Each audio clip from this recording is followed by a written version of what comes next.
우리 인간은 유한한 존재이며 광대한 우주 속에서 정말 보잘것없는 먼지 같은 존재임을 어느 날 깨닫게 됩니다. 이는 우리에게 진정한 겸손을 가르쳐주고 있습니다. 수천 년 인류 역사는 무한한 우주 앞에서 한순간에 불과합니다. 우리 개개인은 작은 바람에도 쉽게 사라질 수 있는 등불 앞의 존재들입니다. 우리나라가 추락하기 시작한 것은 김영삼 대통령의 건의에 이회창 총재가 도전했던 바로 그 시기부터 시작되었습니다. 이회창 총재는 경기고등학교, 서울법대 출신입니다. 대법관과 감사원장 등 대한민국 최고 법조인 전문가였습니다. 1993년 김영삼 정부 국무총리로 정치에 입문했고 1997년과 2002년 한나라당 대통령 후보로 출마했습니다. 두 번 모두 김대중과 노무현에게 패배해서 대한민국의 불행이 시작되었습니다. 최근 서울대 병원의 교수들 73.6%가 환자들의 피해를 막기 위해서 의사들의 집단 행동에 반대한다는 결정을 내렸습니다. 정말 잘 하셨습니다. 그러나 의사 집단은 대한민국에서 0.1% 최고 수재들이고 그들은 최고 전문가 집단입니다. 이번 의료 대란에서 그들이 보여준 행동은 정말 실망이었고 최고 전문가 집단이 사회 문제를 해결하는 데 있어서 한계를 드러내고 있었습니다.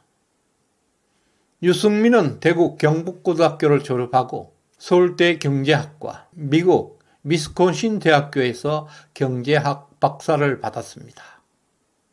누구도 따라오지 못할 정도로 경제 전문가입니다. 그는 박근혜 대통령의 최측근으로 정치에 입문했습니다.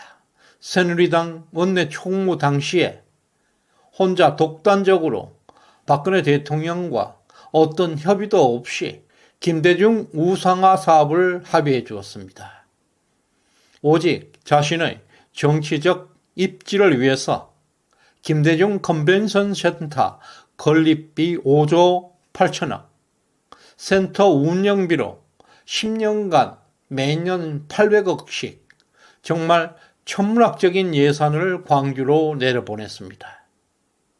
그것이 박근혜 대통령을 배신하는 행위였고 탄핵의 불씨가 되었고 보수우파 세력이 전멸하는 보수우파의 붕괴를 촉발시켰습니다. 이제 한동훈이가 그 참혹한 실패의 길을 다시 걷고 있습니다. 그는 서울법대 4학년 때 사법고시에 합격해서 검사가 된 이후에 지금까지 꽃길만 걸어왔습니다. 검사 시절에는 조선 제1검이라는 평가를 받을 만큼 법기술자였습니다. 법기술에는 최고 전문가였습니다. 윤석열 정부에서 초대 법무장관을 지냈고 그리고 국민의힘 비대위원까지 초고속 출세를 거듭하고 있었습니다.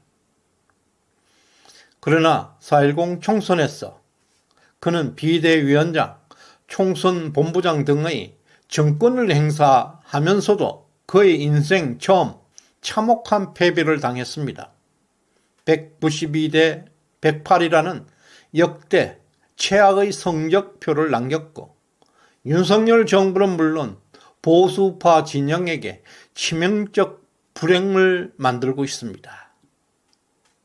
지금까지 당대 최고 전문가 0.1% 수재들이 실패하는 것을 살펴보았습니다.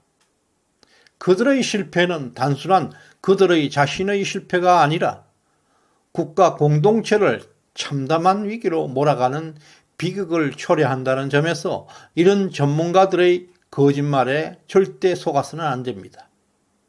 그렇다면 왜 이들 전문가는 실패할 수밖에 없었을까요? 정치는 살아있는 생물이라고 했습니다. 최고 전문가들은 처음부터 과대평가되어 있습니다. 국민들의 눈을 속이고 있습니다.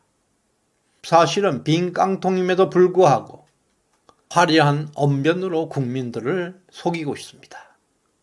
자유주의 아버지 하이에크는 이러한 사회 현상을 이해하고 문제를 해결하기 위해서는 여러 분야 지식들이 융합되는 것이 필요하다고 주장했습니다.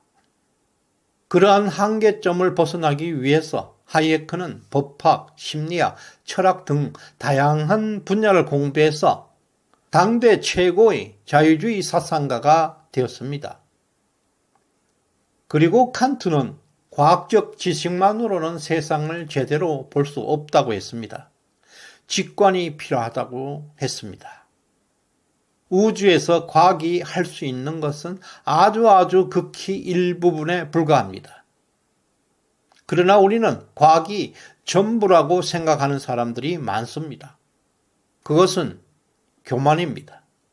과학이 풀지 못하는 99%의 우주의 영역, 그것이 바로 신의 영역이고 바로 통찰력으로 이어집니다. 한 분야의 최고 전문가들이 실패하는 이유는 바로 이런 과학을 절대적인 것으로 생각하고 과학을 초월한 우주 너머의 무한한 세계를 무시하고 있기 때문입니다. 이것은 마치 외눈으로 세상을 바라보는 것과 같습니다. 모름지기 지도자는 두 눈을 뜨고 세상을 바라볼 수 있어야 합니다. 따라서 진정한 정치 지도자는 단순한 전문가가 아니라 다양한 관점에서 융합할 수 있는 능력을 가지고 있어야 할 것입니다. 대한민국을 비극으로 빠뜨린 사람들은 바로 이들 최고 전문가들이었습니다. 그렇다면 윤석열 대통령도 서울법대를 나온 역시 법률 전문가입니다. 그러나 그들 빈 깡통들과는 상당한 다른 내면의 세계를 가지고 있습니다. 윤석열 대통령은 사법고시 9번 도전 끝에 합격했습니다. 어릴 때 청년 시절에 9년 동안의 수련은 극복하는 시간이었고 질곡의 시간이었을 것입니다. 그리고 다양한 인간의 세계를 보았을 것입니다. 105세의 철학자 김영석 교수는 윤 대통령의 가장 오래된 멘토입니다. 사람을 좋아하고 술을 좋아하는 폭넓은 인성을 볼 수가 있습니다. 지금까지 윤 대통령은 성공하는 대통령의 길을 걸어가고 있는 것으로 보입니다. 따라서 특정 분야 전문가를 맹신하고 추종하면서 팬덤을 형성하고 있는 정치 행태는 결국 불행을 초래하게 될 것입니다. 한동훈, 이재명의 팬덤 정치의 위험성, 그로 인한 사회적 혼란을 방지하기 위해서는 보다 그들은 폭넓은 시각과 통합적 사고가 요구되고 있습니다.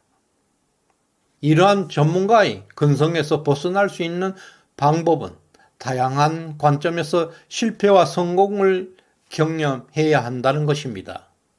특정 분야의 전문성만으로는 복잡한 사회 문제를 해결할 수가 없다. 한동훈에게는 법 기술 이외에 도대체 무슨 경험이 있습니까? 더욱이 김어준 방송을 들으면서 출근했다고 합니다. 좌파 이념에 쩔어있는 초보자에게 왜 우리들이 우리의 미래를 맡겨야 하겠습니까?